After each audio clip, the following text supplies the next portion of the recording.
তোদেরকে আমি CC9 এর কিছু মেটেরিয়াল পাঠিয়েছি, থিওরির মেটেরিয়াল। বেসিক্যালি তোদেরকে বলেছি যে নেক্সট মান্থ থেকে অফলাইনে তোর স্ট্যাটিস্টিক্স গুলো শেখাবো। তো স্ট্যাটিস্টিক্স এর যে পোর্শনস গুলো আছে, যাদেরকে আমি কলেজে করেছি তারা তো জানিস, বা বাকি কলেজে যখন ক্লাস হয়েছে তোরা বুঝেইছিস যে ইউনিট 4 যেটা কাই স্কোয়ার আর হচ্ছে ইউনিট 2 এর মধ্যে টি টেস্ট, এই অঙ্কগুলো তোদের রয়েছে, প্লাস প্র্যাকটিক্যালও অঙ্ক রয়েছে। এবার ওই স্ট্যাটিস্টিক্স গুলো আমরা অফলাইনে তো করছি, এবার অফলাইনে হওয়ার পরে ওই রিলেটেড টি টেস্ট কাই স্কোয়ার রিলেটেড যা যা থিওরি পোর্শন স্ট্যাটিস্টিক্স হওয়ার পরেই কিন্তু আমরা বোঝাবো আবার করে। বাট আপাতত আমি এই ইউনিট 1 বা ইউনিট 2 CC9 এর মধ্যে কিছু জিনিস আছে যেগুলো হচ্ছে থিওরিটিক্যাল ওরিয়েন্টেশন, সেগুলো করাবো। বেসিক্যালি CC9 টা অ্যাপ্লিকেটিভ, থিওরিটিক্যাল এর মধ্যে একটা পড়িয়ে দিয়েছিলাম তোদেরকে প্যারামেট্রিক নন প্যারামেট্রিক এর জায়গাটা, তো সেটা যেমন পড়েছিস ঠিক সেরকম ভাবে কিছু জিনিস আছে, যেমন ধর স্ট্যাটিস্টিক্যাল ইনফারেন্সেস, হাইপোথিসিস টেস্টিং, তারপরে হচ্ছে ধর ওই হাইপোথিসিস টেস্টিং করতে গিয়ে কি কি এরর আসতে পারে, পাওয়ার অফ আ টেস্ট বলতে আমরা কি বুঝি, এই জিনিসগুলো নিয়ে আমরা একটু আলোচনা করব। বা হাইপোথিসিস কি কি হয়, নাল হাইপোথিসিস, অল্টারনেটিভ হাইপোথিসিস, যদিও আমরা হাইপোথিসিসের টাইপস গুলো আগের সেমে পড়ে এসেছি, তাও আমরা এখানে এবার অ্যাপ্লিকেটিভ ফর্মে সেগুলো কিভাবে ইউজ হচ্ছে সেই জায়গাগুলোকে আমরা দেখবো। তোদেরকে ম্যাটেরিয়াল প্রোভাইড করা হয়েছে স্ট্যাটিস্টিক্যাল ইনফারেন্সেস, হাইপোথিসিস টেস্টিং, নাল অল্টারনেটিভ হাইপোথিসিস, এরকম কনফিডেন্স ইন্টারভাল, পি ভ্যালু, এরকম প্রচুর ম্যাটেরিয়াল প্রোভাইড করতে আছে। তো তার মধ্যে থেকে কয়েকটা জিনিস তোদেরকে দিচ্ছি, একটু হচ্ছে।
এবার এখানে এই যে তোদেরকে যখন পড়াবো স্ট্যাটিস্টিক্যাল ইনফারেন্স বল, হাইপোথিসিস টেস্টিং বল, এগুলো তোদেরকে যখন পড়বি তখন তোদেরকে ভাবতে হবে যে জিনিসগুলোকে আমরা কিভাবে একটা স্ট্যাটিস্টিক্স করার পরে বা একটা রিসার্চ যখন করবো সেই রিসার্চের অ্যাপ্লিকেটিভ ফর্ম হিসেবে ভেবে নিয়ে কিন্তু তোদেরকে পড়াটা করতে হবে।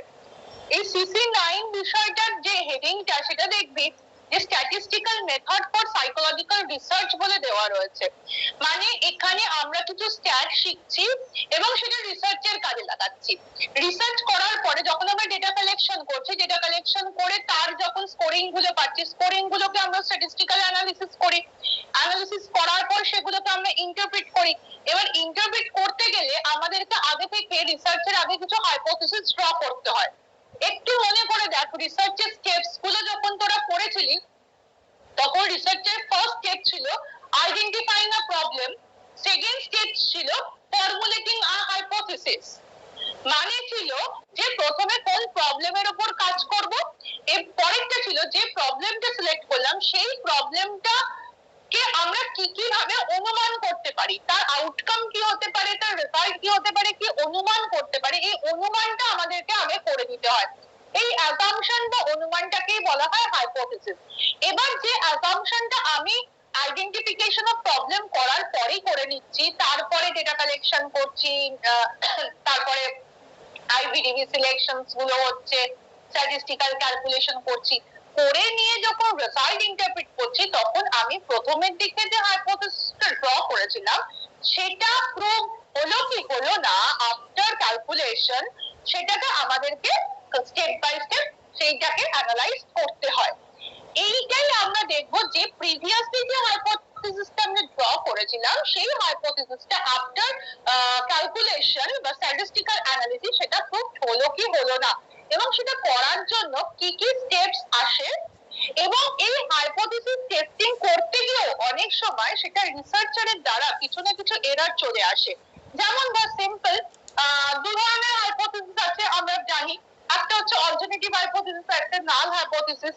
অল্টারনেটিভ হাইপোথিসিস হচ্ছে সেই হাইপোথিসিস যেখানে আমরা একটা অ্যাজিউম করে নিচ্ছি যে ভেরিয়েবল গুলোর মধ্যে একটা রিলেশনশিপ আছে বলে একটা অ্যাজিউম করে নিচ্ছি, সেটা হচ্ছে অল্টারনেটিভ হাইপোথিসিস। আর যখন আমরা প্রথমে অ্যাজিউম করে নিচ্ছি যে যে ভেরিয়েবলস গুলো রয়েছে সেই ভেরিয়েবলস গুলোর মধ্যে কোনো রিলেশনশিপ বা ডিফারেন্স নেই, মিন্স একদম সোজা পাতি কথায় বলতে গেলে আইভিডিবি এর মধ্যে কোনো রিলেশনশিপ বা ডিফারেন্স নেই যখন আমরা বলছি তখন সেটা নাল হাইপোথিসিস। আর যখন বলছি যে ভেরিয়েবলস মিন্স আইভিডিবি গুলোর মধ্যে একটা রিলেশনশিপ বা ডিফারেন্স রয়েছে তখন সেটাকে আমরা বলছি অল্টারনেটিভ হাইপোথিসিস। এবার এটা কিন্তু আমরা রিসার্চ শুরুর সময়তেই ধরে নিয়েছিলাম। তারপরে আমি ধরলাম যে ভেরিয়েবল গুলোর মধ্যে রিলেশনশিপ আছে, অ্যাজ আ রিসার্চার আমি প্রথমে অ্যাজিউম করে নিয়েছিলাম ভেরিয়েবল গুলোর মধ্যে রিলেশনশিপ আছে। তারপর স্ট্যাটিস্টিক্যাল ক্যালকুলেশন করলাম, করে দেওয়া হয়ে গেল, হয়ে গিয়ে যখন আমরা টেবিল ভ্যালু, তো শিখে যাবি টেবিল ভ্যালু যখন আমরা দেখছি, টেবিল ভ্যালু থেকে ডিএস ভ্যালু দেখছি, দেখে নিয়ে আমরা ডিসাইড করছি যে ক্রিটিক্যাল ভ্যালু বা টেবিল ভ্যালুটার থেকে আমার অপটেন ভ্যালু কম বা বেশি কি এসছে, সেই অনুযায়ী আমার হাইপোথিসিসটা অ্যাকসেপ্ট হলো না রিজেক্ট হলো। সেই জায়গাটা যখন দেখছি তখন দেখা যাচ্ছে যে আমি যেটা অ্যাজিউম করেছিলাম যে ভেরিয়েবল গুলোর মধ্যে রিলেশনশিপ আছে, ওখানে গিয়ে দেখা গেল রিলেশনশিপ নেই। তো হ্যাঁ নেই, তো আমি বললাম যে হ্যাঁ নেই, তার মানে নাল হাইপোথিসিস অ্যাকসেপ্ট হয়েছে, অল্টারনেটিভ হাইপোথিসিস রিজেক্ট হয়ে গেল। কিন্তু কিছু কিছু রিসার্চার মনে করে যে যেটা অ্যাজিউম করলাম সেটা যদি ভুল প্রমাণ হয় তাহলে কি আমার রিসার্চটা ভুল, তাহলে কি সবটাই ভুল করেছি, বা প্রথমে হয়তো বলেছিল নাল হাইপোথিসিস হবে, হয়ে গেল অল্টারনেটিভ হাইপোথিসিস, তাহলে কি পুরোটা ভুল হয়ে গেল। তাহলে এখানে তখন কি করতে শুরু করে, ম্যানিপুলেট করতে শুরু করে। এই ম্যানিপুলেট করতে গিয়েই দু ধরনের এরর চলে আসে হাইপোথিসিস টেস্টিং এর ক্ষেত্রে, সেটা হচ্ছে টাইপ 1 আর টাইপ 2 এরর। সেটা কখন কিভাবে আসে সেটাও পড়বো আমরা। মানে বেসিক্যালি হাইপোথিসিস যেটা আমরা অ্যাজিউম করছিলাম সেই হাইপোথিসিসটা যখন আমরা স্ট্যাটিস্টিক্যাল ক্যালকুলেশন করে টেবিল ভ্যালু থেকে প্রুভ করার চেষ্টা করছি যে কোন হাইপোথিসিসটা হলো, সেই পরপর প্রসিডিওর বা স্টেপসটাকেই বলা হয় হাইপোথিসিস টেস্টিং এর প্রসিডিওর বা স্টেপস। এই স্টেপসটা করতে গিয়ে কিছু এরর অকার করে, সেই অকার গুলোকে বলা হয় এরর ইন হাইপোথিসিস টেস্টিং, সেটাকেও দেখবো। এছাড়াও আরেকটা হয় সেটা হচ্ছে কি স্ট্যাটিস্টিক্যাল ইনফারেন্সেস।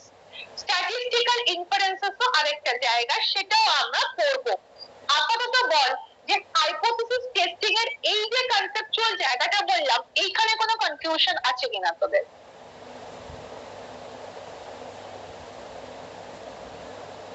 একটু বল।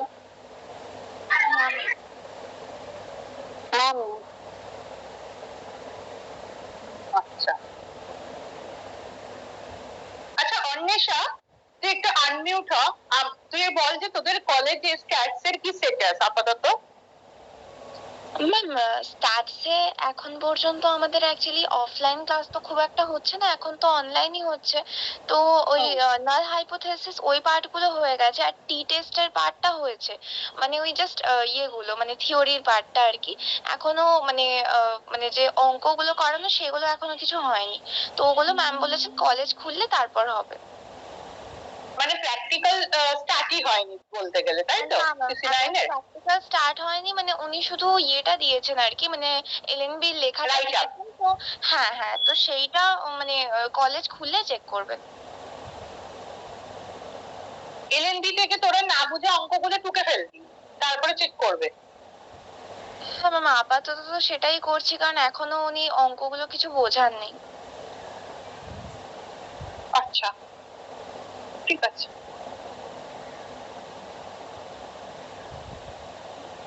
আচ্ছা, বাকি বঙ্গবর্ষ কলেজকে বলছি, তোরা তো কোনো না কোনো ক্লাস তো কলেজে অ্যাটেন্ড করেছিস। তোদের যখন অঙ্কটা করেছিস, সেটা কাই স্কয়ার হোক, টি টেস্ট হোক, সেই ক্ষেত্রে তোরা তো বুঝেছিস যে প্রথমে হাইপোথেসিস ড্র করা শিখিয়েছি, তারপরে ক্যালকুলেশন করেছিস, তারপরে গিয়ে টেবিল ভ্যালু দেখেছিলি, দেখে দিয়ে হাইপোথেসিসটা কোনটা প্রুফ হচ্ছে সেটাকে বুঝেছিলি। সেই জায়গাটা বোঝা আছে তো, মাথায় কিছুটা আছে তো, সেই জায়গাটা আমাকে একটু প্রত্যেকে কনফার্ম কর। হ্যাঁ ম্যাম। বঙ্গবাসী যারা রয়েছে।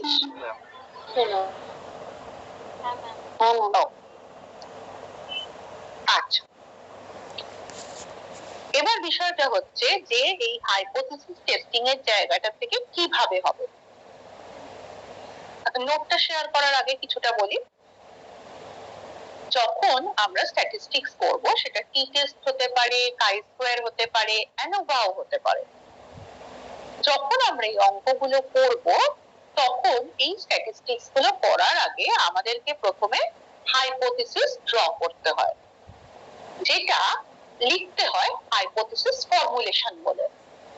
তোরা প্রত্যেকেই রাইট আপটা লিখেছিস। অন্বেষাদের কলেজে হয়তো তোর কাজে হাতে কলমে হয়নি স্ট্যাটিস্টিক্স গুলো, বাট প্র্যাকটিক্যালটা যখন লিখছে তখন নিশ্চয়ই একটা জিনিস দেখেছিস যে জেনারেল প্রবলেম লেখা রয়েছে, স্পেসিফিক প্রবলেম লেখা রয়েছে, বেসিক কনসেপ্ট লেখা রয়েছে। তো সেগুলো তো আমরা জানি যে প্র্যাকটিক্যালের এক একটা part, GP, SP, basic concept, বা তোরা সেমিস্টার 1 এর স্ট্যাটিস্টিক্স দিয়ে এসেছিলি, সেখানেও তোরা জিপি, এসপি, বেসিক কনসেপ্ট লিখেছিলি। এর পরের জায়গাটা হচ্ছে হাইপোথেসিস ফর্মুলেশন। তারপরে আমরা ফর্মুলায় যাব, সবকিছুতে যাব। এই হাইপোথেসিস ফর্মুলেশনটা করতে হয় কিভাবে, যে স্ট্যাটিস্টিক্সটা দিয়েছে তার যে স্পেসিফিক প্রবলেমটা, সেই প্রবলেমটা ধরে হাইপোথেসিস লিখতে হয়। এবার প্রবলেম ধরে কিভাবে লিখতে হয় সেটাও কিন্তু আমরা স্ট্যাটিস্টিক্স পড়তে গিয়েই শিখবো, কারণ এটা এরকম ভাবে বোঝানো যাবে না। তো যাই হোক, যখন আমরা হাইপোথেসিস ফর্মুলেশনের যে হেডিংটা করছি, সেই হাইপোথেসিস ফর্মুলেশনের মধ্যে আমরা দুটো ফর্মুলেশন করছি, একটা নাল হাইপোথেসিস, একটা হচ্ছে অল্টারনেটিভ হাইপোথেসিস। নাল হাইপোথেসিস মানে বললাম যেখানে কোনো রিলেশনশিপ বা ডিফারেন্সের জায়গাটা আমরা লিখবো না, আর অল্টারনেটিভে লিখবো হচ্ছে যেখানে কোনো ডিফারেন্স বা রিলেশনশিপ রয়েছে ভেরিয়েবল গুলোর মধ্যে। তাহলে এই হাইপোথেসিস ফর্মুলেশনে নাল হাইপোথেসিস বলে লিখে দেবো there is no significant difference between, যে কোয়েশ্চেনটা থাকবে, যে ভেরিয়েবল গুলো থাকবে তার মধ্যে ডিফারেন্সটা আর নেই, there is no significant difference বলে লিখে দিচ্ছি। এবং একটা মেনশন করছি তার সাথে, any such differences is due to chance alone. যদি কিছু ডিফারেন্স থেকে থাকে সেটা বাই চান্স এসছে। এটা ফর প্রিকশন হিসেবে আমরা নাল হাইপোথেসিসের মধ্যে এই লাইনটাকে অ্যাড করে দিচ্ছি। Next alternative hypothesis. Alternative hypothesis এর মধ্যে কি আসছে, আমরা লিখছি there is a significant difference or relationship. নালে লিখেছিলাম there is no significant relation বা ডিফারেন্স, হোয়াট এভার যেটাই লিখি না কেন, এখানে is a difference relationship between the variables গুলো। এইটা লেখা হচ্ছে স্ট্যাটিস্টিক্স পড়তে থাকবে, ফর্মুলাটা লিখতে হচ্ছে, ফর্মুলার অ্যাব্রিভিয়েশন লিখতে হয়, সেটা তোরা জানিস। ফর্মুলাকে দিয়ে স্ট্যাটটাকে করছিস সেটা কি দিক কাই দিক কোন কোন ফর্মুলায় কিভাবে ইউজ হবে সেটা দিয়ে তোরা স্ট্যাটিস্টিক্সটা কমপ্লিট করছিস। কমপ্লিট করার পরে যে রেজাল্টটা তোর বেরোবে সেটা হচ্ছে তোর অবটেন্ড ভ্যালু। এবারে এই অবটেন্ড ভ্যালু যেটা বেরোলো, এই অবটেন্ড ভ্যালুটাকে টেবিল ভ্যালু দেখতে হয়। তোরা গ্যারেটের বই বা এসকে মঙ্গলের স্ট্যাটিস্টিক্স এর বই, একে সিং এর বই, যে বই ফলো করিস না কেন সেই বইয়ের পেছনে কিছু টেবিল ভ্যালু দেওয়া থাকে। সেটা কাই স্কোয়ারের টেবিল থাকে, টি টেস্টের টেবিল আছে, অ্যানোভার টেবিল আছে। ঠিক যেমন এনপিসির তোরা টেবিল ভ্যালু দেখিস টেবিল এ থেকে, ঠিক সেরকম। তো সেইখানে ডিএফ থাকে। আমাদের অঙ্ক করে ডিগ্রিস অফ ফ্রিডম বার করতে হয়। ডিগ্রিস অফ ফ্রিডম অনুযায়ী আমার যে অবটেন ভ্যালুটা, সেই অবটেন ভ্যালুটাকে আমাকে রাখতে হচ্ছে এবং ডিএফ ভ্যালু অনুযায়ী ডিএফ যেটা বেরিয়েছে, ধর 2 3 4 5 যতই ডিএফ বেরোক না কেন সেটাকে ওই টেবিলের মধ্যে, ধর কাই স্কোয়ার করেছি, কাই স্কোয়ারের টেবিলের মধ্যে আমরা যাব, গিয়ে আমরা ধর 2 ডিএফ বেরিয়েছে, 2 ডিএফ অনুযায়ী আমরা লেভেল অফ সিগনিফিকেন্স দেখবো। লেভেল অফ সিগনিফিকেন্স দু ধরনের হয়, অনেক ধরনের হয়, বাট তার মধ্যে আমরা 0.05 আর 0.01 এর লেভেল অফ সিগনিফিকেন্সটা দেখবো। এবার এই 0.01 আর 0.05 লেভেল অফ সিগনিফিকেন্স এর মধ্যে কত ভ্যালু আছে সেগুলোকে আমরা নোট ডাউন করব। ধর ডিগ্রিস অফ ফ্রিডম 2 এর 0.05 এ কত ভ্যালু রয়েছে টেবিল ভ্যালু, আর 0.01 এ কত টেবিল ভ্যালু আছে সেটা বই থেকে টেবিলটা থেকে নোট ডাউন করলাম। এটাকে যেমন টেবিল ভ্যালু বলে, ঠিক সেরকম ভাবে ক্রিটিক্যাল ভ্যালুও বলে। এবার আমি দেখবো যে আমার অবটেন্ড ভ্যালুটা কি। ধর ক্রিটিক্যাল ভ্যালু বেরোলো হচ্ছে তোর 2 পয়েন্টে থাকে, বাট আমি একটা গ্রস নাম্বারে বলছি। ক্রিটিক্যাল ভ্যালু বা টেবিল ভ্যালুটা বেরিয়েছে হচ্ছে 2, আর তোর আনসার বেরিয়েছে 4। তাহলে কি হলো, তোর যে টেবিল ভ্যালুটা ছিল বা ক্রিটিক্যাল ভ্যালুটা ছিল তার থেকে তোর অবটেন্ড ভ্যালুটা বড় বেরোলো। যদি তোর অবটেন্ড ভ্যালু বড় হয় তাহলে অল্টারনেটিভ হাইপোথিসিস অ্যাকসেপ্ট হবে।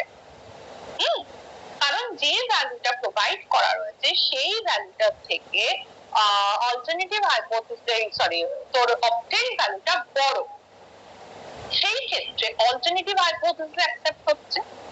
আর যদি দেখিস যে টেবিল ভ্যালুটা 2 রয়েছে, তোর অবটেন্ড ভ্যালুটা 1 বা 0.5 এসছে, তাহলে কি হলো, টেবিল ভ্যালুর থেকে তোর ভ্যালুটা ছোট বেরোলো।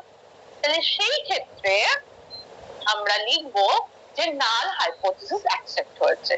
যদি স্ট্যান্ডার্ড বা টেবিল ভ্যালু থেকে অবটেন্ড ভ্যালু কম আসে তাহলে নাল হাইপোথিসিস অ্যাকসেপ্ট হচ্ছে, মানে ভেরিয়েবল গুলোর মধ্যে কোনো ডিফারেন্স নেই বা রিলেশনশিপ নেই।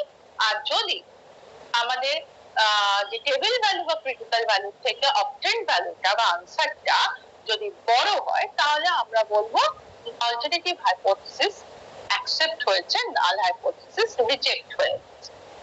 এইরকম ভাবে স্টেপস ওয়াইজ আমাদেরকে কি করতে হচ্ছে, লেভেল অফ সিগনিফিকেন্স দেখে ডিএফ বার করে টেবিল ভ্যালু বার করে অবটেন্ড ভ্যালু যেটা বেরিয়েছে, আনসার যেটা বেরিয়েছে তার সাথে কম্পেয়ার করে আমাদেরকে হাইপোথিসিসটা অ্যাকসেপ্ট হলো কি রিজেক্ট হলো সেটাকে দেখতে হচ্ছে, মিন্স হাইপোথিসিসটাকে টেস্টিং করতে হচ্ছে। এই রকম ভাবেই আমরা কি করি, হাইপোথিসিসকে টেস্টিং করি। ঠিক আছে, এবারে স্টেপস গুলো পরপর কিভাবে আসছে সেটা আমরা থিওরিটিক্যালি পড়বো, বাট এইটা যেটা বোঝালাম সেটা কিছুটা হলেও মাথায় ঢুকেছে প্রত্যেকে? হ্যাঁ ম্যাম। হ্যাঁ ম্যাম। আচ্ছা দাঁড়া, আমি তাহলে স্ক্রিনটা একটু শেয়ার করি।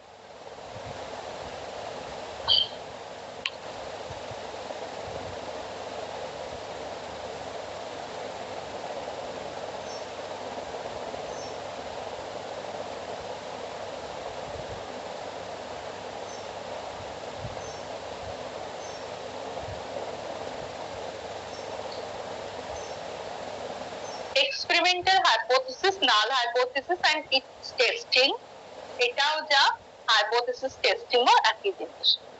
এবার কি বলছে দেখ, procedure for hypothesis testing refers to all those steps that we undertake for making a choice between two actions, that is rejection and acceptance of a null hypothesis। মানে হাইপোথিসিস টেস্টিং বলতে আমরা সেই সমস্ত স্টেপস বুঝি যে steps এর মধ্যে দিয়ে দুটো অ্যাকশন এর মধ্যে কোনো একটা অ্যাকশনকে আমাদেরকে চুজ করতে হবে, সেটা হতে পারে নাল হাইপোথিসিস রিজেক্ট হচ্ছে বা নাল হাইপোথিসিস অ্যাকসেপ্ট হচ্ছে। কি একই তো ব্যাপার, যদি নাল হাইপোথিসিস রিজেক্ট হয় তাহলে অল্টারনেটিভ হাইপোথিসিস অ্যাকসেপ্ট হচ্ছে, অল্টারনেটিভ নাল হাইপোথিসিস যদি অ্যাকসেপ্ট হয় অল্টারনেটিভ হাইপোথিসিস রিজেক্ট হচ্ছে। তাহলে একটাকে ধরে এরা এগোতে বলছে, সেই হিসেবে বলছে যে হাইপোথিসিস টেস্টিং মানে হচ্ছে এটা এমন একটা প্রসিডিওর যেখানে কিছু স্টেপস রয়েছে, যে স্টেপস এর মধ্যে দুটো চয়েসের মধ্যে, দুটো অল্টারনেটিভের মধ্যে একটাকে আমাদেরকে চয়েস করে নিতে হয়।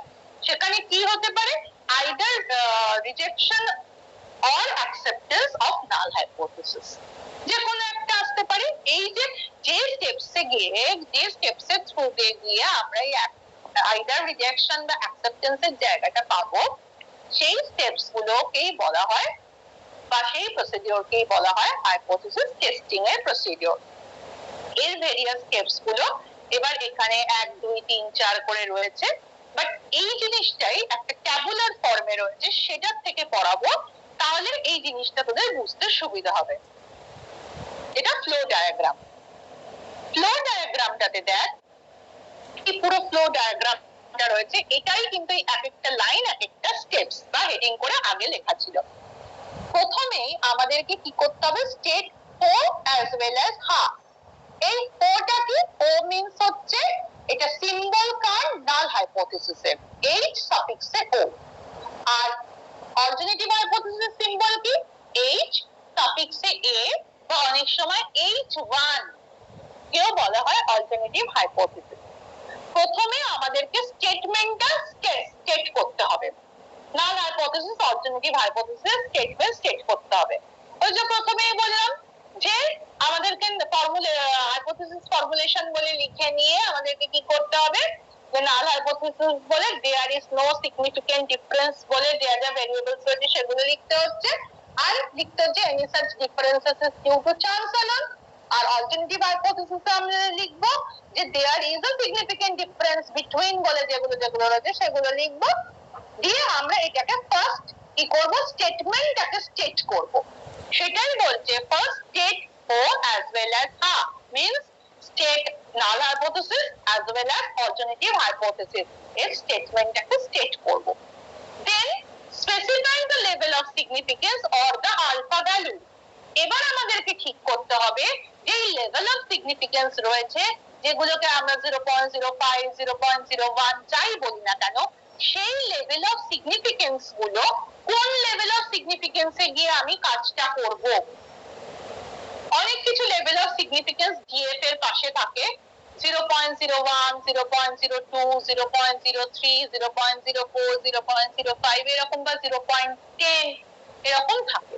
এটা কি, এই যে 0.05 যে বলছি, 0.05 কথাটার মানে হচ্ছে যে যতটা কাজ হলো তার 95% অ্যাকসেপ্টেন্স আর 5% হচ্ছে রিজেকশন। মানে 0.05, এই যে 5টা লেখা রয়েছে এটা রিজেকশন। 100 এর মধ্যে আমি যে মানে ক্রিটিক্যাল ভ্যালুটা পাচ্ছি, সেই ক্রিটিক্যাল ভ্যালুটা 0.05 এর আন্ডারে যেটা লেখা রয়েছে সেটা 95% কেসে অ্যাকসেপ্ট হয়েছে, অনলি 5% কেসে রিজেক্ট হয়েছে। আমি 0.05 ধরে করতে পারি, 0.01 ধরে করতে পারি, সেটা আরেকটু বেশি অ্যাকিউরেট। মানে যে ক্রিটিক্যাল ভ্যালুটা রয়েছে 0.01 এর আন্ডারে সেটা 99% কেসে অ্যাকসেপ্টেড, অনলি 1% কেসে রিজেকশন।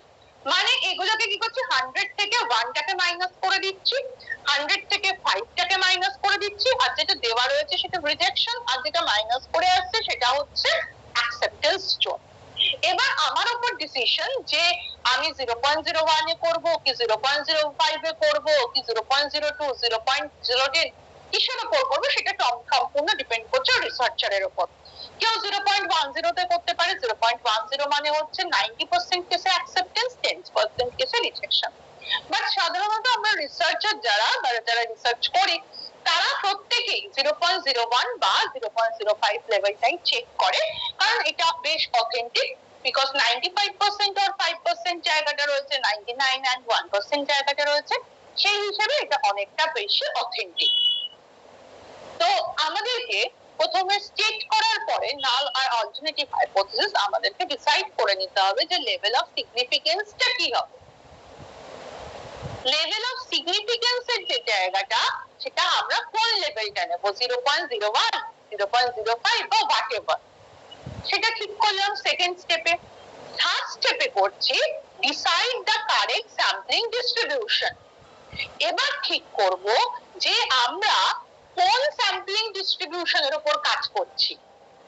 স্যাম্পলিং ডিস্ট্রিবিউশনটা মানে আমরা লার্জ স্যাম্পলের উপর কাজ করছি না স্মল স্যাম্পলটা ইকুয়াল না আনইকুয়াল, মানে ধর আমরা ছেলে মেয়ের উপর কাজ করছি, একই অ্যামাউন্ট অফ ছেলে একই অ্যামাউন্ট অফ মেয়ে রয়েছে, নাকি ছেলেদের অ্যামাউন্টটা কম মেয়েদের অ্যামাউন্টটা বেশি, বা দুটো গ্রুপ একে অপরের উপর ডিপেন্ডেন্ট না দুটো গ্রুপ একে অপরের উপর ইন্ডিপেন্ডেন্ট, কি কি দেখতে চাইছি, কোন স্যাম্পলিং এর উপর কাজ করতে চাইছি, সেই জিনিসটাকেও আমাদেরকে ডিসাইড করে নিতে হবে থার্ড স্টেপে।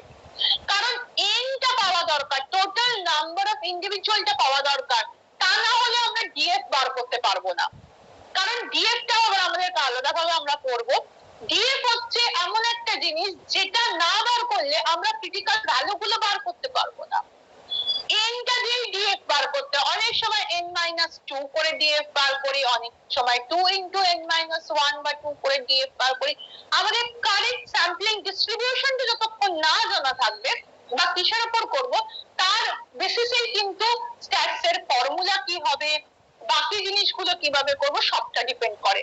যেমন ধর যারা টি টেস্ট করেছিস তারা জানিস যে লার্জ স্মল ডিপেন্ডেন্ট ইন্ডিপেন্ডেন্ট এর উপর ফর্মুলা চেঞ্জ হয়েছে, তাহলে আমাকে ফর্মুলা চেঞ্জ হওয়ার সাথে সাথে এন এর ব্যাপারটাও চেঞ্জ হচ্ছে, সেখানে ডিএফ এর ব্যাপারটাও চেঞ্জ হবে। তাই লেভেল অফ সিগনিফিকেন্সটা ডিসাইড করার পরে আমাদের থার্ড স্টেপে করতে হবে যে কারেক্ট স্যাম্পলিং ডিস্ট্রিবিউশন। ঠিক স্যাম্পলিং ডিস্ট্রিবিউশনটা কোনটার উপর করছি। দেন select a random sample and work out on appropriate value from sample data. তারপরে আমাদেরকে স্যাম্পলটাকে প্রপারলি ডিস্ট্রিবিউশন যেটা রয়েছে সেটা ট্যাবুলার ফর্মে ফেলে সেখানে আমরা স্যাম্পলটাকে অ্যানালাইজ করব। means calculate the probability that sample result would diverge as widely as it has from expectations if all were true. মানে এবার আমরা কি করছি, ক্যালকুলেশন করছি, স্ট্যাটিস্টিক্যাল অ্যানালিসিস করব, যে স্যাম্পলটা নিয়ে কাজ করছিলাম তার স্ট্যাটিস্টিক্যাল অ্যানালিসিস করব, তার একটা রেজাল্ট পাবো। সেই রেজাল্টটা অবভিয়াসলি আমরা যে ডিএফ বেরিয়ে থাকছে ডিএফ অনুযায়ী আমরা সেকেন্ড লেভেলে সেট করে রেখেছি কোন লেভেল অফ সিগনিফিকেন্স দিয়ে দেখবো, সেখানে টেবিল থেকে সেই ভ্যালুটা বার করে ফেলেছি, ভ্যালুটা দিয়ে অপশন ভ্যালুটা প্রোভাইড করেছি, প্রোভাইড করে আমরা দেখছি যে ট্রু হলো কিনা, মানে নাল হাইপোথিসিস অ্যাকসেপ্ট হলো কিনা এবার আমরা দেখবো। অ্যাকসেপ্ট হতে পারে, রিজেক্ট হতে পারে।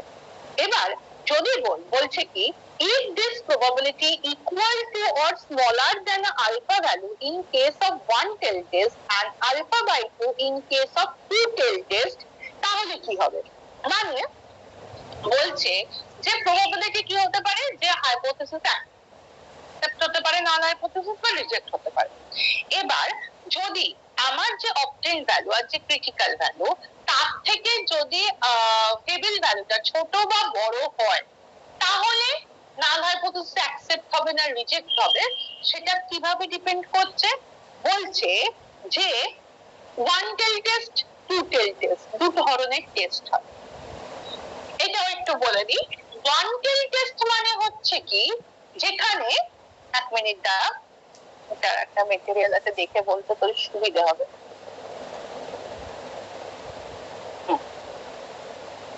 এই যে দেখ ওয়ান টেল টেস্ট আর টু টেল টেস্ট, যদি এই ছবিটাকে খুব ভালো করে দেখিস, দুটো প্রথমে এটা দেখ, লেফট হ্যান্ড সাইড একটা দেখ, এখানে নেওয়া হয়েছে কি তোর 0.05 0.05 মানে হচ্ছে 95% কেসে অ্যাকসেপ্ট আর রিজেকশন হচ্ছে দুটো জায়গা। তাহলে অ্যাকসেপ্টেন্স রিজিয়নটা মিডলটা 0.95 আর রিজেকশন এরিয়াটা হচ্ছে তোর দুদিকে, যেহেতু টু টেল টেস্ট।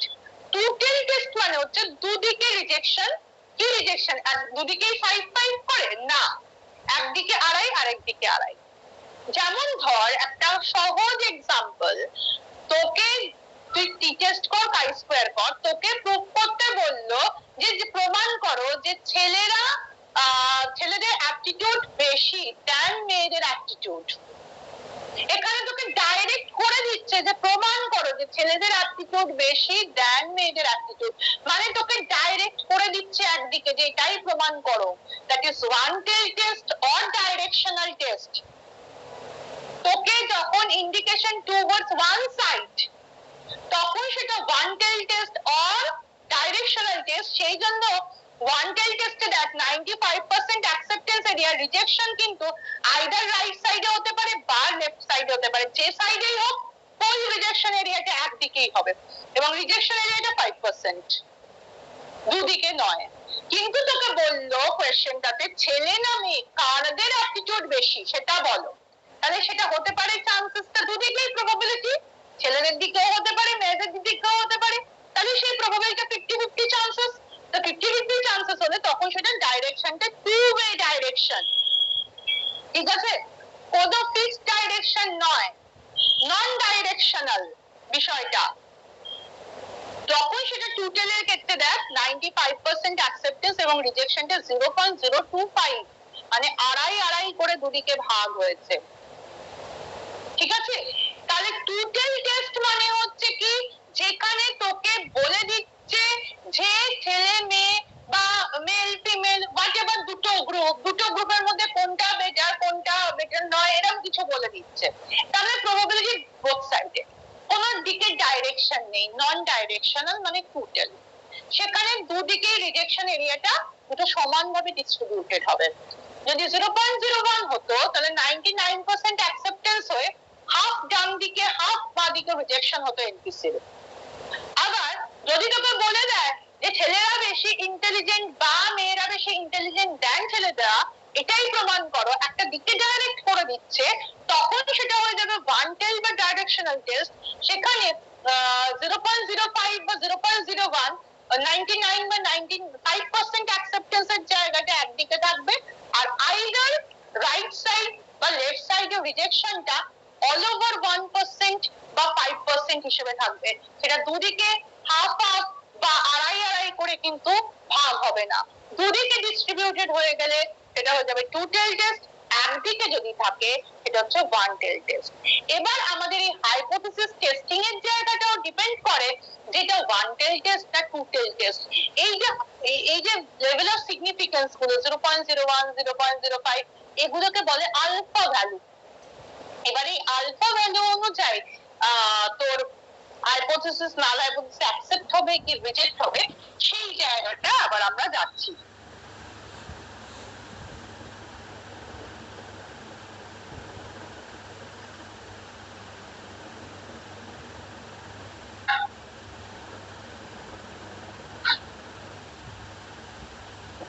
এবার এই যে বলেছে if this probability equal to or smaller than alpha value in case of one tail test, হতে পারে probability equal বা smaller than alpha value, মানে যে টেবিল ভ্যালুটা দেওয়া রয়েছে, in case of one tail test বা in case of alpha by 2 in two tail test।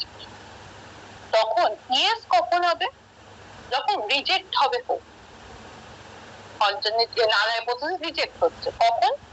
thereby run risk of committing type 1 error। ধর আমি বললাম যে নাল হাইপোথিসিস রিজেক্ট হয়েছে,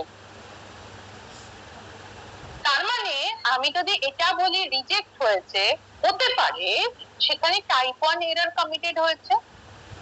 আবার হতেও পারে যে আমি বললাম যে অল্টারনেটিভ নাল হাইপোথিসিস অ্যাকসেপ্ট হয়েছে, সেখানে হয়তো ভুলবশত টাইপ 2 এরর অকার হয়েছে।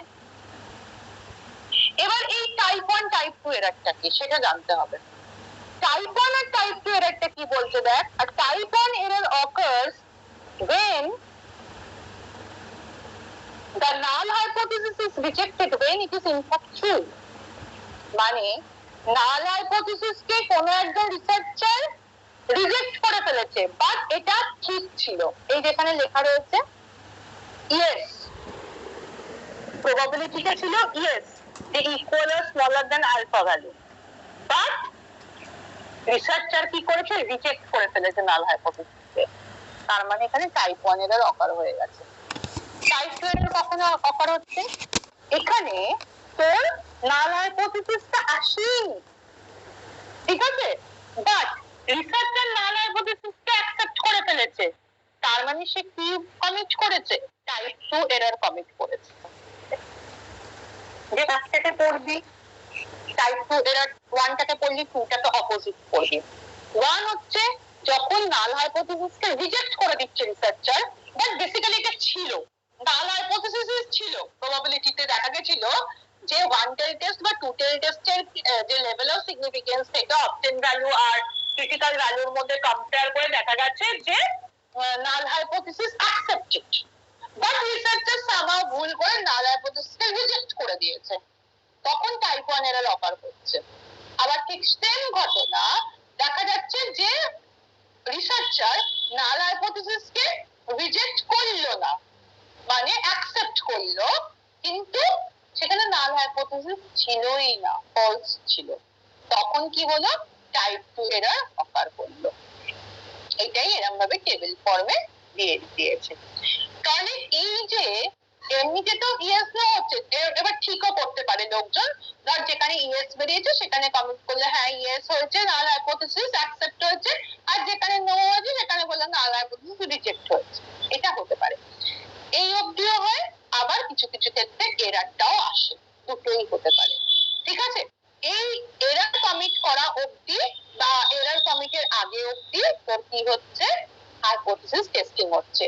সব সময় কিন্তু এরার কমিট হবে না, এখানে এরার কমিট হতে পারে বলে এটা স্টেপস এর মধ্যে ঢুকিয়ে দিয়েছে, বাট অ্যাকচুয়ালটাও অনেক সময়, ম্যাক্সিমাম সময় রিসার্চাররা যেটা বেরিয়েছে সেটাকেই অ্যাকসেপ্ট করে, আর যেটা বেরোয়নি সেটাকেই রিজেক্ট করে, ঠিক আছে। তাহলে এইরকম ভাবে কি হলো, আমরা হাইপোথিসিস টেস্টিংটাকে করলাম। কি করে করছি, প্রথমে আমরা অল্টারনেটিভ আর নাল হাইপোথিসিস কে স্টেটমেন্টটাকে লিখলাম, তারপরে কোন লেভেল অফ সিগনিফিকেন্স এ দেখবো সেটাকে ঠিক করলাম, যে 0.01 না 0.02 বা 0.05 বা 0.010, সেটাকে আলফা ভ্যালুটাকে ঠিক করলাম। তারপরে স্যাম্পলিং ডিস্ট্রিবিউশনটা কি হবে, large sample, small, dependent, independent, equal, unequal, কি স্যাম্পলিং ডিস্ট্রিবিউশনটা সেটাকে ঠিক করে তারপর আমরা র্যান্ডমলি স্যাম্পলটাকে তার মধ্যে ফেললাম, ফেলে নিয়ে আমরা ক্যালকুলেশন করলাম, ক্যালকুলেশনে প্রপার ফর্মুলা ইউজ করে ক্যালকুলেশন করলাম, করে হতে পারে নাল হাইপোথিসিস অ্যাকসেপ্ট হচ্ছে বা নাল হাইপোথিসিস রিজেক্ট হচ্ছে। এবার ধর প্রবাবিলিটি অনেক কিছু থাকতে পারে, অ্যাকসেপ্টেন্স রিজেকশনস এর প্রবাবিলিটি থাকতে পারে। এবার যদি আলফা ভ্যালু থেকে তোর অপটিন ভ্যালুটা ইকুয়াল বা আনইকুয়াল হয়ে থাকে, তার উপর ডিপেন্ড করে যে অ্যাকসেপ্ট হলো না রিজেক্ট হলো। আমি তোদেরকে বলেছিলাম যে ধর তোর যে লেভেল অফ সিগনিফিকেন্স এর যে ভ্যালুটা ধর 2 বেরিয়েছে, আর তোর অপটেন ভ্যালু, ক্যালকুলেটিং ভ্যালু বেরিয়েছে 4, তার মানে নাল হাইপোথিসিস এখানে কি হয়ে গেল, রিজেক্ট হয়ে গেল। এবার ধর কোন রিসার্চার মনে করলো যে না আমি তো প্রথমে নালটাই অ্যাকসেপ্ট ধরেছিলাম, এখানে রিজেক্ট হয়ে গেল, তো ম্যানিপুলেট করে ও নালটাকে অ্যাকসেপ্ট করলো। বেসিক্যালি কি হয়েছিল, নাল হাইপোথিসিস রিজেক্ট হয়ে গেছিল, বাট ও কি করলো, অ্যাকসেপ্ট করলো। তাহলে সেখানে কি হলো, টাইপ 2 এরর কমিটমেন্ট হলো। আবার তোর উল্টোটা কি হচ্ছে, অনেক সময় দেখা যাচ্ছে যে তোর ক্রিটিক্যাল ভ্যালুটা বা লেভেল অফ সিগনিফিকেন্স এর ভ্যালুটা 2 বেরিয়েছে, আর অপটেন ভ্যালুটা বেরিয়েছে 1, সেই ক্ষেত্রে নাল হাইপোথিসিস কি হচ্ছে, অ্যাকসেপ্ট হচ্ছে, বাট রিসার্চার সেটাকে কি করে দিল যে না নাল হাইপোথিসিস অ্যাকসেপ্ট হচ্ছে না, সেটা রিজেক্ট হয়েছে, তখন কি হচ্ছে, টাইপ 1 এরর কমিট করছে। এইরকম স্টেপ বাই স্টেপসে তো হাইপোথিসিস টেস্টিং আমরা করি। সবসময় এই এরারটা আসে না, এরার যদি আসে সেই এরারটা কি, সেই এরার দুটো কখন হয় সেটা এখানে বলে দেওয়া রইলো। এটাই হচ্ছে টাইপ 1 টাইপ 2 এরার।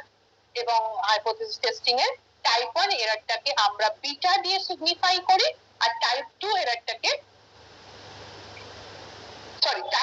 এররটাকে বিটা দিয়ে সিগনিফাই করি, আর টাইপ 1 এররটাকে আলফা দিয়ে সিগনিফাই করি। ঠিক আছে, এগুলো সিগনিফিকেন্সের জায়গা। এই জায়গাটা বলে দিয়েছি, এই হচ্ছে পুরো হাইপোথিসিস টেস্টিং এর কনসেপ্ট। এবার এই যে এখানে লেখা রয়েছে না, মেকিং আ ফর্মাল স্টেটমেন্ট, তারপর হচ্ছে selecting the level of significance, deciding distribution to use, মানে কি তোর হচ্ছে large, dependent, independent, random sampling, appropriate value calculation, যেটা আমি ফ্লো চার্ট দিয়ে বোঝালাম সেটাই এখানে পরপর দেওয়া রয়েছে। তোদের কিন্তু ফ্লো চার্টটা মাস্ট দিতে হবেই, ঠিক আছে? ফ্লো চার্টটা ছাড়া তোরা এই থিওরিটিক্যাল জায়গাটা লিখতে পারবি না। তুই ভেতরটা লিখলেও ফ্লো চার্ট লিখতে হবে, না লিখলেও দিতে হবে। বাট বড় প্রশ্ন হলে তো দুটো লিখতেই হচ্ছে। 5 এ এলে অবভিয়াসলি শুধু ফ্লো চার্টটা দিলেই যথেষ্ট। এইটাই হচ্ছে পুরো বিষয়টা। মাথায় সবসময় রাখবি যে এররটা ফ্লো চার্টে যেটা লেখা রয়েছে সেটা সবসময় কমিট হয় না। যখন রিসার্চার ভুল করে এটা করে ফেলে তখনই আইদার টাইপ 1 বা টাইপ 2 এরর অফার করে। আদারওয়াইজ পরপর যে স্টেপসটা চলছে সেই স্টেপসে এসে যদি অল্টারনেটিভ হাইপোথিসিস অ্যাকসেপ্ট হয়, রিসার্চারও যদি অ্যাকসেপ্ট করে তাহলে কোনো এরর নেই। আবার রিজেক্ট হলে, রিসার্চারও রিজেক্ট করছে তাহলেও কোনো এরর নেই। এইটাই হচ্ছে নাল হাইপোথিসিস টেস্টিং বা হাইপোথিসিস টেস্টিং, এই জায়গাটা গেল।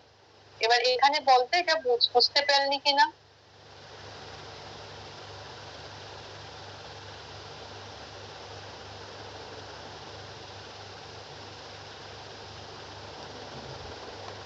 বুঝতে পেরেছি? হ্যাঁ ম্যাম, হ্যাঁ ম্যাম। আচ্ছা, এই হাইপোথিসিস টেস্টিং এর মধ্যে কিছু কনসেপ্ট তোরা পেলি, সেটা হচ্ছে তোর এই যে one tail test, two tail টেস্টের কনসেপ্টটা পেলি, ঠিক আছে? তারপরে লেভেল অফ সিগনিফিকেন্স এর কনসেপ্টটা পেলি। তো one tail test, two tail টেস্টটা আরেকবার বলে দিই যে ওয়ান টেল বা টু টেল টেস্ট হচ্ছে, ওয়ান টেল টেস্ট মানে ডাইরেকশনাল টেস্ট আর টু টেল টেস্ট মানে হচ্ছে নন ডাইরেকশনাল টেস্ট। আমরা যে লেভেল অফ সিগনিফিকেন্সটা ডিসাইড করছি সেই লেভেল অফ সিগনিফিকেন্স অনুযায়ী আমরা ওয়ান টেল টেস্ট করবো না টু টেল টেস্ট করবো সেটা ডিপেন্ড করছে স্পেসিফিক প্রবলেমটার উপর। স্পেসিফিক প্রবলেমে যদি আমাদেরকে বলে যে কোনো একটা দিকের থেকে আরেকটা দিক বেটার বা ওয়ার্স্ট এটা প্রমাণ করো বা প্রুভ করো, তখন আমাদের সেটা হয়ে যাবে কি তোর ডাইরেকশনাল টেস্ট। মানে তোকে ডাইরেক্ট করে দিচ্ছে যে তুমি কোন দিকে বিষয়টাকে প্রমাণ করবে। যেমন তোদেরকে বললাম যে ছেলেদের অ্যাপটিটিউড বেশি দেন মেয়েদের অ্যাপটিটিউড, এরকম যখন বলে দিচ্ছে তখন সেটা ডাইরেকশনাল বা ওয়ান ওয়ে বা ওয়ান টেল টেস্ট এনপিসির মধ্যে। আর যখন তোকে বলে দেবে ছেলে বা মেয়ে কাদের অ্যাপটিটিউড বেশি সেটা বার করো, তখন তোদেরকে দুদিকে প্রবাবিলিটি রয়েছে, তো সেই ক্ষেত্রে সেটা কোনো দিকে ডাইরেকশন মেনশন নেই, তখন সেটা হয়ে যাবে নন ডাইরেকশনাল টেস্ট বা টু টেল টেস্ট।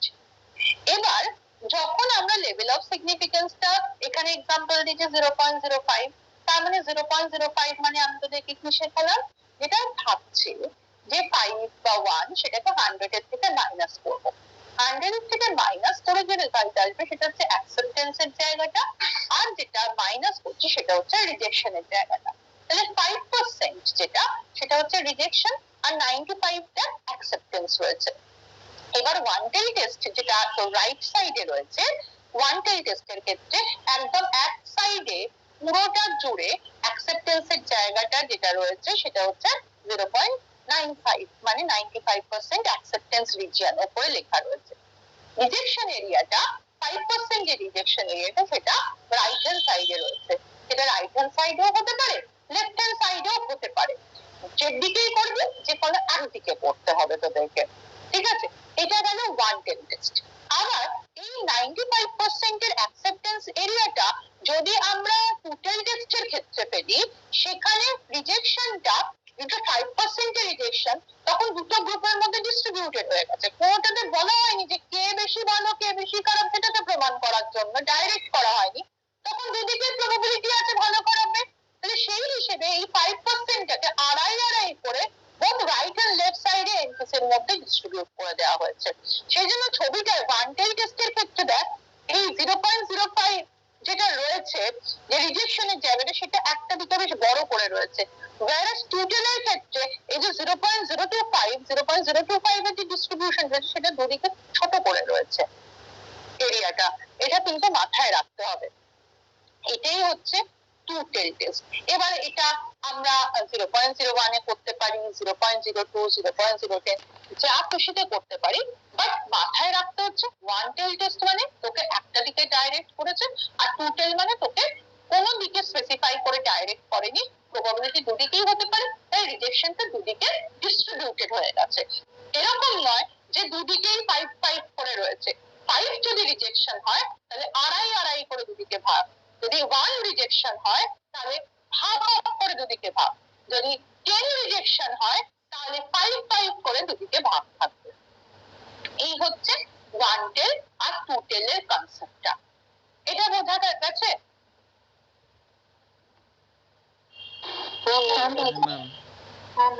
আচ্ছা, এরপরে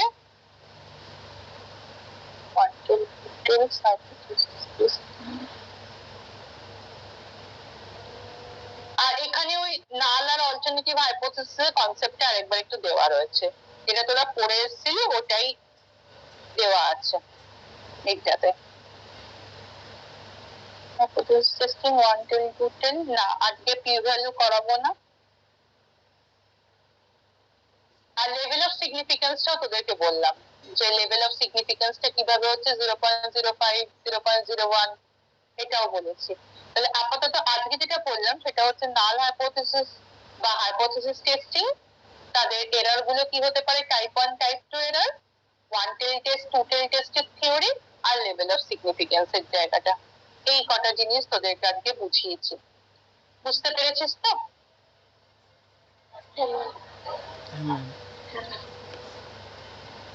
ঠিক আছে, কালকে ক্লাসে আমরা স্ট্যাটিস্টিক্যাল ইনফারেন্সেস এর জায়গাটা করব, ঠিক আছে?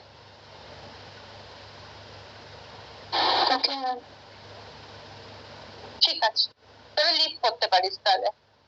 থ্যাংক ইউ ম্যাম, লিভ করলাম।